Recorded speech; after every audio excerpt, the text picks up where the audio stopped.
ಆತ್ಮೀಯ ಸ್ನೇಹಿತರೆ, ಎಲ್ಲ ಸ್ಪರ್ಧಾತ್ಮಕ ಪರೀಕ್ಷೆಗಳಿಗಾಗಿ ಭಾರತದ ಸಂವಿಧಾನಕ್ಕೆ ಸಂಬಂಧಪಟ್ಟಂತೆ ಟಾಪ್ 25 ಮೋಸ್ಟ್ ಇಂಪಾರ್ಟೆಂಟ್ ಕ್ವಶನ್ಸ್ಗಳನ್ನ ಈ ವಿಡಿಯೋದಲ್ಲಿ ಚರ್ಚೆ ಮಾಡಲಿದ್ದೇವೆ. ಈ ವಿಡಿಯೋನ ಕೊನೆವರೆಗೂ ನೋಡಿ. ವಿಡಿಯೋ ಇಷ್ಟ ಆದರೆ ಲೈಕ್ ಮಾಡಿ, ಇದರ ಬಗ್ಗೆ ಕಾಮೆಂಟ್ಸ್ ಮಾಡಿ, ನಿಮ್ಮ ಸ್ನೇಹಿತರಿಗೂ ಶೇರ್ ಮಾಡಿ ಅಂತ ಹೇಳುತ್ತಾ, 1.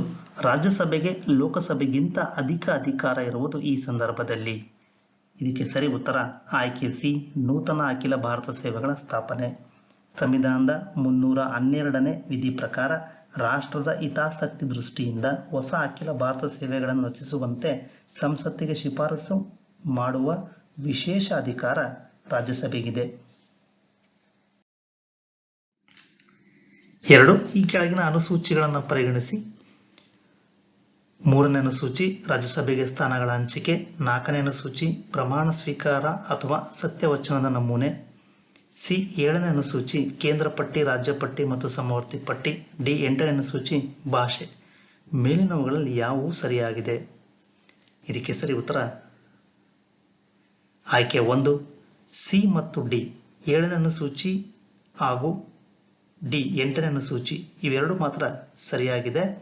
ಇನ್ನು 3ನೇ ಅನುಸೂಚಿ ಇದು ಪ್ರಮಾಣ ವಚನಗಳು ಅಥವಾ ದೃಢೀಕರಣಗಳ ನಮೂನೆಗಳಿಗೆ ಸಂಬಂಧಪಟ್ಟಿದ್ದು. 4ನೇ ಅನುಸೂಚಿ ರಾಜ್ಯಸಭೆಯ ಸ್ಥಾನಗಳ ಹಂಚಿಕೆ ಬಗ್ಗೆ ಸಂಬಂಧಪಟ್ಟಿದ್ದು. 3. ಪಟ್ಟಿ 1ರಲ್ಲಿ ದೇಶಗಳನ್ನು, ಪಟ್ಟಿ 2ರಲ್ಲಿ ಸಂಸತ್ತುಗಳನ್ನು ನೀಡಿದೆ. ಇವುಗಳನ್ನು ಸಂಕೇತ ಆಧರಿಸಿ ಹೊಂದಿರಿಸಿ. ಪಟ್ಟಿ 1 ಜಪಾನ್, USA, ಕೆನಡಾ, ಜರ್ಮನಿ. ಇದಕ್ಕೆ ಸರಿ ಉತ್ತರ ಆಯ್ಕೆ 2, A2, B4, C3, D1. ಜಪಾನ್ನಲ್ಲಿ ಸಂಸತ್ತನ್ನ ಡಯಟ್ ಅಂತ ಕರೆದರೆ, USA ಯಲ್ಲಿ ಕಾಂಗ್ರೆಸ್ ಎನ್ನುತ್ತಾರೆ, ಕೆನಡಾದಲ್ಲಿ ಪಾರ್ಲಿಮೆಂಟ್, ಜರ್ಮನಿಯಲ್ಲಿ ಬಂಡೆಸ್ಟಾಗ್. ಹೀಗಾಗಿ A2, B4, C3, D1. 4. ಈ ಕೆಳಗಿನ ಹೇಳಿಕೆಗಳಲ್ಲಿ ಯಾವುದು ಸರಿ? ಎ. ರಾಜ್ಯಸಭೆಗೆ ಆಯ್ಕೆಯಾದ ಸದಸ್ಯರುಗಳಿಂದ ರಾಜ್ಯಸಭೆ ಅಧ್ಯಕ್ಷರು ಆಯ್ಕೆಯಾಗುವರು. ಬಿ. ರಾಜ್ಯಸಭೆಯ ಅಧ್ಯಕ್ಷರು ಸಂಸತ್ತಿನ 2 ಸದನಗಳ ಜಂಟಿ ಅಧಿವೇಶನದ ಅಧ್ಯಕ್ಷತೆ ವಹಿಸುತ್ತಾರೆ. ಸಿ. ರಾಷ್ಟ್ರಪತಿಗಳ ಚುನಾವಣೆಯಲ್ಲಿರುವಂತೆಯೇ ಉಪರಾಷ್ಟ್ರಪತಿಗಳ ಚುನಾವಣೆಯಲ್ಲಿಯೂ ಚುನಾವಣಾ ಮಂಡಳಿ ಒಂದೇ ಆಗಿರುತ್ತದೆ. ಡಿ. ಸಂಸತ್ತಿನ 2 ಸದನಗಳ ನಾಮನಿರ್ದೇಶಿತ ಸದಸ್ಯರುಗಳು ಉಪರಾಷ್ಟ್ರಪತಿಗಳ ಚುನಾವಣೆಯಲ್ಲಿ ಮತದಾನದ ಹಕ್ಕನ್ನು ಹೊಂದಿರುತ್ತಾರೆ, ಆದರೆ ರಾಷ್ಟ್ರಪತಿಗಳ ಚುನಾವಣೆಯಲ್ಲಿ ಮತದಾನದ ಹಕ್ಕನ್ನು ಹೊಂದಿರುವುದಿಲ್ಲ. ಇದಕ್ಕೆ ಸರಿ ಉತ್ತರ ಆಯ್ಕೆ ಡಿ. ಸಂವಿಧಾನದ 64ನೇ ವಿಧಿ ಪ್ರಕಾರ ಉಪರಾಷ್ಟ್ರಪತಿ ಪದವಿ ನಿಮಿತ್ತ ರಾಜ್ಯಸಭೆಯ ಚೇರ್ಮನ್ ಆಗಿರುತ್ತಾರೆ, ಹಾಗಾಗಿ ಎ ತಪ್ಪು. ಇನ್ನು ಜಂಟಿ ಅಧಿವೇಶನದಲ್ಲಿ ಲೋಕಸಭೆ ಅಧ್ಯಕ್ಷರು ಅಧ್ಯಕ್ಷತೆಯನ್ನು ವಹಿಸುತ್ತಾರೆ, ಹೀಗಾಗಿ ಬಿ ಹೇಳಿಕೆಯನ್ನು ತಪ್ಪಾಗುತ್ತದೆ. ರಾಷ್ಟ್ರಪತಿ ಹಾಗೂ ಉಪರಾಷ್ಟ್ರಪತಿಗಳ ಚುನಾವಣೆ ಮಂಡಳಿಯ ಸದಸ್ಯರು ಬೇರೆ ಬೇರೆ ಇರುತ್ತಾರೆ, ಹಾಗಾಗಿ ಸಿ ಹೇಳಿಕೆಯನ್ನು ತಪ್ಪು. ಇನ್ನು 66 ಉಪವಿಧಿ ಪ್ರಕಾರ ಉಪರಾಷ್ಟ್ರಪತಿಯವರನ್ನು ಸಂಸತ್ತಿನ 2 ಸದನಗಳ ಎಲ್ಲ ಸದಸ್ಯರು ಚುನಾಯಿಸುತ್ತಾರೆ, ಅದರಲ್ಲಿ ನಾಮನಿರ್ದಿಷ್ಟ ಸದಸ್ಯರು ಇರುತ್ತಾರೆ, ಆದರೆ ಇವರಿಗೆ ರಾಷ್ಟ್ರಪತಿಗಳ ಚುನಾವಣೆಯಲ್ಲಿ ಮತದಾನದ ಹಕ್ಕು ಇರುವುದಿಲ್ಲ. 5. ಸರ್ವೋಚ್ಚ ನ್ಯಾಯಾಲಯದ ನ್ಯಾಯಾಧೀಶರು ಎ. ಸಂಸತ್ತಿನಿಂದ ಆಯ್ಕೆಯಾಗುತ್ತಾರೆ. ಬಿ. ಸಂಸತ್ತಿನ ಸಲಹೆಯಂತೆ ರಾಷ್ಟ್ರಪತಿಗಳಿಂದ ನೇಮಿಸಲ್ಪಡುತ್ತಾರೆ. ಸಿ. ಪ್ರಧಾನಮಂತ್ರಿಗಳ ಸಲಹೆಯ ಮೇರೆಗೆ ರಾಷ್ಟ್ರಪತಿಯವರು ನೇಮಿಸಲ್ಪಡುತ್ತಾರೆ. ಡಿ. ಮಂಡಳಿ ಅಥವಾ ಕೊಲಿಜಿಯಂ ಶಿಫಾರಸಿನ ಮೇರೆಗೆ ರಾಷ್ಟ್ರಪತಿಯವರಿಂದ ನೇಮಿಸಲ್ಪಡುತ್ತಾರೆ. ಇದಕ್ಕೆ ಸರಿ ಉತ್ತರ ಆಯ್ಕೆ ಡಿ. ಸರ್ವೋಚ್ಚ ನ್ಯಾಯಾಲಯದ ನ್ಯಾಯಾಧೀಶರು ಕೊಲಿಜಿಯಂ ಶಿಫಾರಸಿನ ಮೇರೆಗೆ ರಾಷ್ಟ್ರಪತಿಯವರಿಂದ ನೇಮಿಸಲ್ಪಡುತ್ತಾರೆ. 6. ಲೋಕಸಭೆಗೆ ಆಯ್ಕೆ ಆಗಲು ಬಯಸುವ ಅಭ್ಯರ್ಥಿಗೆ ಇರಬೇಕಾದ ಕನಿಷ್ಠ ವಯೋಮಾನ ಎಷ್ಟು? ಇದಕ್ಕೆ ಸರಿ ಉತ್ತರ ಆಯ್ಕೆ ಸಿ 25 ವರ್ಷಗಳು. ಸಂವಿಧಾನದ 84ನೇ ಆರ್ಟಿಕಲ್ ಬಿ ಇದರ ಪ್ರಕಾರ 25 ವರ್ಷಗಳು ಆಗಿರಬೇಕು ಲೋಕಸಭೆಗೆ ಆಯ್ಕೆ ಆಗಲು ಬಯಸುವ ಅಭ್ಯರ್ಥಿಗೆ. 7. ಕೇಂದ್ರ ಲೋಕಸೇವಾ ಆಯೋಗದ ಬಗ್ಗೆ ಈ ಕೆಳಗಿನ ಯಾವ ಹೇಳಿಕೆಯೂ ಸರಿಯಾಗಿಲ್ಲ? ಎ. UPSC ತನ್ನ ವಾರ್ಷಿಕ ವರದಿಯನ್ನು ರಾಷ್ಟ್ರಪತಿಗಳಿಗೆ ಸಲ್ಲಿಸುತ್ತದೆ. ಬಿ. UPSC ಅಧ್ಯಕ್ಷರನ್ನ ಕೇಂದ್ರ ಸರ್ಕಾರದ ಆದೇಶದಿಂದ ತೆಗೆದುಹಾಕಬಹುದು. ಕೆಳಗೆ ಕೊಟ್ಟಿರುವ ಆಯ್ಕೆಗಳಿಂದ ಸಂಕೇತಗಳ ಮೂಲಕ ಸರಿಯಾದ ಉತ್ತರವನ್ನು ಆರಿಸಿ. ಇದಕ್ಕೆ ಸರಿ ಉತ್ತರ ಆಯ್ಕೆ 2, ಬಿ ಮಾತ್ರ ಸರಿಯಾದ ಹೇಳಿಕೆ ಅಲ್ಲ. UPSC ಅಧ್ಯಕ್ಷರನ್ನ ಪದಚ್ಯುತಿಗೊಳಿಸುವ ವಿಧಾನವನ್ನ 317ನೇ ವಿಧಿಯಲ್ಲಿ ಕಾಣಬಹುದು. ಲೋಕಸೇವಾ ಆಯೋಗದ ಅಧ್ಯಕ್ಷರು ಮತ್ತು ಸದಸ್ಯರನ್ನ ದುರ್ನಡತೆಯ ಬಗ್ಗೆ ಸುಪ್ರೀಂ ಕೋರ್ಟ್ ವಿಚಾರಣೆ ನಡೆಸಿ ಆಪಾದನೆಗೆ ಒಳಗಾಗಿರುವವರನ್ನ ಪದಚ್ಯುತಿಗೊಳಿಸಬೇಕೆಂದು ವರದಿ ಸಲ್ಲಿಸಿದಾಗ ರಾಷ್ಟ್ರಪತಿ ಕ್ರಮ ಕೈಗೊಳ್ಳುತ್ತಾರೆ. 8. ಭಾರತದ ರಾಷ್ಟ್ರಪತಿಗಳು 5 ವರ್ಷಗಳ ಸೇವಾವಧಿಯವರೆಗೂ ಇರುವುದು. ಎ ಅವರು ಆಯ್ಕೆಯಾದ ದಿನಾಂಕದಿಂದ, ಬಿ ಅವರು ಕಚೇರಿಗೆ ಬಂದಾಗಿನಿಂದ, ಸಿ ಪಾರ್ಲಿಮೆಂಟ್ ನಿರ್ಧರಿಸಿದಂತೆ, ಡಿ ಚುನಾವಣಾ ಆಯೋಗವು ಅಧಿಸೂಚಿಸಿದಂತೆ. ಇದಕ್ಕೆ ಸರಿ ಉತ್ತರ ಆಯ್ಕೆ ಬಿ ಅವರು ಕಚೇರಿಗೆ ಬಂದಾಗಿನಿಂದ. ಅವರು ಅಧಿಕಾರವನ್ನು ವಹಿಸಿಕೊಂಡ ದಿನದಿಂದ 5 ವರ್ಷಗಳ ಕಾಲ ರಾಷ್ಟ್ರಪತಿ ತಮ್ಮ ಸ್ಥಾನದಲ್ಲಿರುತ್ತಾರೆಂದು ಸಂವಿಧಾನದ 56ನೇ ವಿಧಿ ತಿಳಿಸುತ್ತದೆ. 9. ಭಾರತೀಯ ಸಂವಿಧಾನದ 352ನೇ ಅನುಚ್ಛೇದದಡಿ ತುರ್ತು ಪರಿಸ್ಥಿತಿಯು ಘೋಷಿತವಾಗಿದ್ದಾಗ ಈ ಕೆಳಗಿನ ಯಾವುದು ಸರಿಯಲ್ಲ? ಎ ಕೇಂದ್ರದ ಕಾರ್ಯಾಂಗೀಯ ಅಧಿಕಾರದ ವಿಸ್ತರಣೆ, ಬಿ ಹೈಕೋರ್ಟ್ನ ಅಧಿಕಾರಗಳನ್ನು ಭಾರತದ ಸುಪ್ರೀಂ ಕೋರ್ಟ್ ತೆಗೆದುಕೊಳ್ಳಬಹುದು, ಸಿ ಸಂಸತ್ತಿನ ಶಾಸಕಾಂಗ ಅಧಿಕಾರದ ವಿಸ್ತರಣೆ, ಡಿ ಲೋಕಸಭೆ ಅವಧಿಯ ವಿಸ್ತರಣೆ. ಇದಕ್ಕೆ ಸರಿ ಉತ್ತರ ಆಯ್ಕೆ ಬಿ ಹೈಕೋರ್ಟ್ನ ಅಧಿಕಾರಗಳನ್ನು ಭಾರತದ ಸುಪ್ರೀಂ ಕೋರ್ಟ್ ತೆಗೆದುಕೊಳ್ಳಬಹುದು ಎನ್ನುವುದು ಸರಿಯಲ್ಲ. ಇನ್ನು ಎ ಸಿ ಡಿ ಇವೆಲ್ಲವೂ ಸಹಿತ ಸರಿಯಾಗಿವೆ. 10. ಮೂಲಭೂತ ಹಕ್ಕುಗಳಿಗೆ ಸಂಬಂಧಿಸಿದಂತೆ ಈ ಕೆಳಗಿನ ಹೇಳಿಕೆಗಳನ್ನು ಪರಿಗಣಿಸಿ. 1978ರ 44ನೇ ತಿದ್ದುಪಡಿ ಕಾಯ್ದೆಯ ಮೂಲಕ ಆಸ್ತಿ ಹಕ್ಕನ್ನು ಮೂಲಭೂತ ಹಕ್ಕುಗಳ ಪಟ್ಟಿಯಿಂದ ಕೈಬಿಡಲಾಯಿತು ಮತ್ತು ಇದನ್ನು 299 ಎ ವಿಧಿಯಡಿಯಲ್ಲಿ ಕಾನೂನಿನ ಹಕ್ಕುಗಳಲ್ಲಿ ಸೇರಿಸಲಾಯಿತು. 2. ಸಂವಿಧಾನಾತ್ಮಕ ಪರಿಹಾರ ಹಕ್ಕು ಎಂಬುದು ಇತರ ಮೂಲಭೂತ ಹಕ್ಕುಗಳ ಸಂರಕ್ಷಣೆಗಾಗಿ 32ನೇ ಅನುಚ್ಛೇದದಡಿಯಲ್ಲಿ ಅಧಿಷ್ಠಾನಗೊಂಡಿದೆ. 14ನೇ ವಿಧಿಯಡಿಯಲ್ಲಿ ಕಾನೂನಿನ ಎದುರು ಸಮಾನತೆ ಹಕ್ಕು ರಾಜ್ಯದ ರಾಜ್ಯಪಾಲರಿಗೆ ಅನ್ವಯಿಸುವುದಿಲ್ಲ. ಮೇಲಿನ ಹೇಳಿಕೆಗಳಲ್ಲಿ ಯಾವುವು ಸರಿಯಾಗಿವೆ? ಇದಕ್ಕೆ ಸರಿ ಉತ್ತರ ಆಯ್ಕೆ ಎ 2 ಮತ್ತು 3ನೇ ಹೇಳಿಕೆಗಳು ಮಾತ್ರ ಸರಿ. 1ನೇ ಹೇಳಿಕೆ ಏಕೆ ತಪ್ಪು ಅಂದರೆ 1978ರ 44ನೇ ತಿದ್ದುಪಡಿ ಕಾಯ್ದೆಯ ಮೂಲಕ ಆಸ್ತಿ ಹಕ್ಕನ್ನು ಮೂಲಭೂತ ಹಕ್ಕುಗಳ ಪಟ್ಟಿಯಿಂದ ಕೈಬಿಡಲಾಯಿತು. ಆದರೆ ಇದನ್ನು 300 ಎ ವಿಧಿಯಡಿಯಲ್ಲಿ ಕಾನೂನು ಹಕ್ಕುಗಳಲ್ಲಿ ಸೇರಿಸಲಾಯಿತು. ಈ ಕಾರಣದಿಂದ ಮೊದಲನೇ ಹೇಳಿಕೆ ತಪ್ಪು, 2 ಮತ್ತು 3 ಸರಿಯಾದ ಹೇಳಿಕೆಗಳು. 11. ಕೆಳಗಿನವುಗಳನ್ನು ಸರಿಯಾಗಿ ಹೊಂದಿಸಿ. ಎ 312ನೇ ಅನುಚ್ಛೇದ, ಬಿ 368ನೇ ಅನುಚ್ಛೇದ, ಸಿ 131ನೇದು, ಡಿ 280ನೇ ಅನುಚ್ಛೇದ. ಇದಕ್ಕೆ ಸರಿ ಉತ್ತರ ಆಯ್ಕೆ ಸಿ ಎ3 ಬಿ4 ಸಿ1 ಡಿ2. 312ನೇ ಅನುಚ್ಛೇದ ಅಖಿಲ ಭಾರತ ಸೇವೆಗಳ ಸ್ಥಾಪನೆಗೆ ಸಂಬಂಧಿಸಿದ್ದು. 368 ಸಂವಿಧಾನದ ತಿದ್ದುಪಡಿಗೆ. 131 ಸುಪ್ರೀಂ ಕೋರ್ಟ್ನ ಮೂಲ ಅಧಿಕಾರ ವ್ಯಾಪ್ತಿ. 280 ಹಣಕಾಸು ಆಯೋಗದ ಸ್ಥಾಪನೆ. 12. ಭಾರತೀಯ ಸಂವಿಧಾನದ 80ನೇ ಅನುಚ್ಛೇದದ ಮೇರೆಗೆ ರಾಜ್ಯಸಭೆಗೆ ನಿಗದಿಪಡಿಸಲಾಗಿರುವ ಸದಸ್ಯರ ಸಂಖ್ಯೆ. ಇದಕ್ಕೆ ಸರಿ ಉತ್ತರ ಆಯ್ಕೆ ಡಿ 250. 13.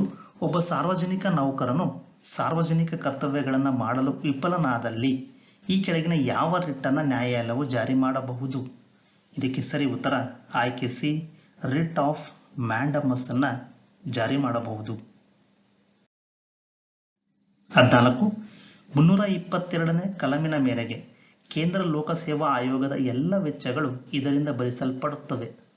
ಇದಕ್ಕೆ ಸರಿ ಉತ್ತರ ಆಯ್ಕೆ ಬಿ ಭಾರತದ ಸಂಚಿತ ನಿಧಿ ಕನ್ಸಾಲಿಡೇಟೆಡ್ ಫಂಡ್ ಆಫ್ ಇಂಡಿಯಾ. 322ನೇ ಅನುಚ್ಛೇದದ ಮೇರೆಗೆ ಕೇಂದ್ರ ಲೋಕಸೇವಾ ಆಯೋಗದ ಎಲ್ಲ ವೆಚ್ಚಗಳು ಇದರಿಂದ ಭರಿಸಲ್ಪಡುತ್ತದೆ. 15. ಕೆಳಗೆ ನೀಡಲಾಗಿರುವ ಭಾರತದ ಸಂವಿಧಾನದ ಹಕ್ಕುಗಳು ಪೌರರಲ್ಲದವರಿಗೂ ಲಭ್ಯವಾಗಿರುವಂತಹವು ಯಾವುವು? ಇದಕ್ಕೆ ಸರಿ ಉತ್ತರ ಆಯ್ಕೆ ಡಿ ಧಾರ್ಮಿಕ ಸ್ವಾತಂತ್ರ್ಯದ ಹಕ್ಕು. ಕೆಲವು ಮೂಲಭೂತ ಹಕ್ಕುಗಳನ್ನು ಭಾರತೀಯರು ಮತ್ತು ವಿದೇಶಿಯರು ಏಕ ರೀತಿಯಲ್ಲಿ ಅನುಭವಿಸಬಹುದು. ಅವುಗಳೆಂದರೆ ಕಾನೂನಿನ ಮುಂದೆ ಎಲ್ಲರೂ ಸಮಾನರು, ಶೋಷಣೆ ವಿರುದ್ಧದ ರಕ್ಷಣೆ, ಧಾರ್ಮಿಕ ಹಕ್ಕು ಮತ್ತು ವ್ಯಕ್ತಿ ಸ್ವಾತಂತ್ರ್ಯದ ರಕ್ಷಣೆ. 16. ಉಪರಾಷ್ಟ್ರಪತಿಗಳನ್ನು ತೆಗೆದುಹಾಕುವ ನಿರ್ಣಯ ಪ್ರಸ್ತಾಪವಾಗುವುದು ಇಲ್ಲಿ. ಇದಕ್ಕೆ ಸರಿ ಉತ್ತರ ರಾಜ್ಯಸಭೆಯಲ್ಲಿ. 17. ಯಾವ ಪ್ರಕರಣದಲ್ಲಿ ಸರ್ವೋಚ್ಚ ನ್ಯಾಯಾಲಯವು ಮೂಲಭೂತ ಹಕ್ಕು ಹಾಗೂ ನಿರ್ದೇಶನ ತತ್ವಗಳು ಪರಸ್ಪರ ಪೂರಕವೆಂದು ಯಾವುದನ್ನು ಒಂದರ ಸಲುವಾಗಿ ಇನ್ನೊಂದನ್ನು ತ್ಯಜಿಸಬೇಕಾಗಿಲ್ಲವೆಂದು ಹೇಳಿದೆ? ಇದಕ್ಕೆ ಸರಿ ಉತ್ತರ ಆಯ್ಕೆ ಸಿ ಮಿನರ್ವಾ ಮಿಲ್ಸ್ ಪ್ರಕರಣ. 1980ರ Minerva mills limited versus Bharat ಒಕ್ಕೂಟ ಪ್ರಕರಣದಲ್ಲಿ ಸುಪ್ರೀಂ ಕೋರ್ಟ್ ಮೂಲಭೂತ ಹಕ್ಕುಗಳು ಮತ್ತು ನಿರ್ದೇಶಕ ತತ್ವಗಳ ನಡುವಣ ಸಮತೋಲನದ ಅಡಿಗಲ್ಲಿನ ಮೇಲೆ ಭಾರತೀಯ ಸಂವಿಧಾನದ ಬುನಾದಿ ನಿರ್ಮಾಣಗೊಂಡಿದೆ. ಒಂದರ ಮೇಲೆ ಇನ್ನೊಂದಕ್ಕೆ ನಿರುಪಾಧಿಕ ಪ್ರಾಧಾನ್ಯತೆ ಕೊಟ್ಟರೆ ಸಂವಿಧಾನದ ಸಾಮರಸ್ಯಕ್ಕೆ ಭಂಗ ಉಂಟಾಗುತ್ತದೆ. ಮೂಲಭೂತ ಹಕ್ಕು ನಿರ್ದೇಶನ ತತ್ವಗಳು ಪರಸ್ಪರ ಪೂರಕವೆಂದು ಅಭಿಪ್ರಾಯಪಟ್ಟಿದೆ. 18. ಭಾರತದ ಸಂವಿಧಾನದ 233ನೇ ಕಲಮಿನ ಮೇರೆಗೆ ಜಿಲ್ಲಾ ನ್ಯಾಯಾಧೀಶರು ಇವರಿಂದ ಆಯ್ಕೆಯಾಗುತ್ತಾರೆ. ಇದಕ್ಕೆ ಸರಿ ಉತ್ತರ ಆಯ್ಕೆ ಬಿ. ಹೈಕೋರ್ಟ್ನ ಸಮಾಲೋಚನೆಯೊಂದಿಗೆ ಹೈಕೋರ್ಟ್ನ ನ್ಯಾಯಾಧೀಶರ ಸಮಾಲೋಚನೆಯೊಂದಿಗೆ ರಾಜ್ಯಪಾಲರು. 233ನೇ ಆರ್ಟಿಕಲ್ ಅನ್ವಯ ಜಿಲ್ಲಾ ನ್ಯಾಯಾಧೀಶರ ನೇಮಕ, ಪೋಸ್ಟಿಂಗ್ ಹಾಗೂ ಬಡ್ತಿಯನ್ನ ಹೈಕೋರ್ಟ್ ಜೊತೆ ಸಮಾಲೋಚಿಸಿ ಸಂಬಂಧಪಟ್ಟ ರಾಜ್ಯದ ರಾಜ್ಯಪಾಲರು ಮಾಡುತ್ತಾರೆ. 19. ಚುನಾವಣಾ ಸುಧಾರಣೆಗಳಿಗೆ ಈ ಕೆಳಗಿನ ಯಾವ ಸಮಿತಿ ಅಥವಾ ಸಮಿತಿಗಳು ಸಂಬಂಧಿಸಿವೆ? ಎ. ಗೋಸ್ವಾಮಿ ಸಮಿತಿ, ಬಿ. ಇಂದ್ರಜಿತ್ ಗುಪ್ತಾ ಸಮಿತಿ. ಮೇಲೆ ನೀಡಿರುವ ಹೇಳಿಕೆಗಳಲ್ಲಿ ಯಾವುದು ಅಥವಾ ಯಾವುವು ಸರಿಯಾಗಿದೆ? ಇದಕ್ಕೆ ಸರಿ ಉತ್ತರ ಆಯ್ಕೆ 3. ಎ ಮತ್ತು ಬಿ ಗಳೆರಡೂ ಸಹಿತ ಚುನಾವಣಾ ಸುಧಾರಣೆಗಳಿಗೆ ಸಂಬಂಧಪಟ್ಟಂತ ಸಮಿತಿಗಳಾಗಿವೆ. ಗೋಸ್ವಾಮಿ ಕಮಿಟಿ ಇದು 1990ರಲ್ಲಿ ರಚನೆ ಮಾಡಿತ್ತು. ಇಂದ್ರಜಿತ್ ಗುಪ್ತಾ ಕಮಿಟಿ ಇದು ಸ್ಟೇಟ್ ಫಂಡಿಂಗ್ ಆಫ್ ಎಲೆಕ್ಷನ್ಗೆ ಸಂಬಂಧಪಟ್ಟಿದ್ದು. 20. ಒಂದು ಮಸೂದೆಯನ್ನು ಪಾರ್ಲಿಮೆಂಟ್ನ ಜಂಟಿ ಸದನಗಳ ಮುಂದೆ ಇಟ್ಟಾಗ ಅದರ ಅನುಮೋದನೆ ಇವರಿಂದ ಆಗಬೇಕು. ಇದಕ್ಕೆ ಸರಿ ಉತ್ತರ ಆಯ್ಕೆ ಎ. ಸದನಗಳಲ್ಲಿನ ಒಟ್ಟು ಸಂಖ್ಯೆಯ ಬಹುಮತದಿಂದ. ಸಂವಿಧಾನದ 108ನೇ ವಿಧಿ ಅದರ 4ನೇ ಉಪವಿಧಿ ಅನ್ವಯ ಎರಡೂ ಸದನಗಳ ಒಟ್ಟು ಸಂಖ್ಯೆಯ ಬಹುಮತದಿಂದ ಮಸೂದೆ ಅಂಗೀಕಾರ ಪಡೆಯಬೇಕು. Majority of the total number of members of both houses present and voting. ಜಂಟಿ ಸದನಗಳ ಮುಂದೆ ಅನುಮೋದನೆ ಈ ರೀತಿ ಆಗಬೇಕು. 21.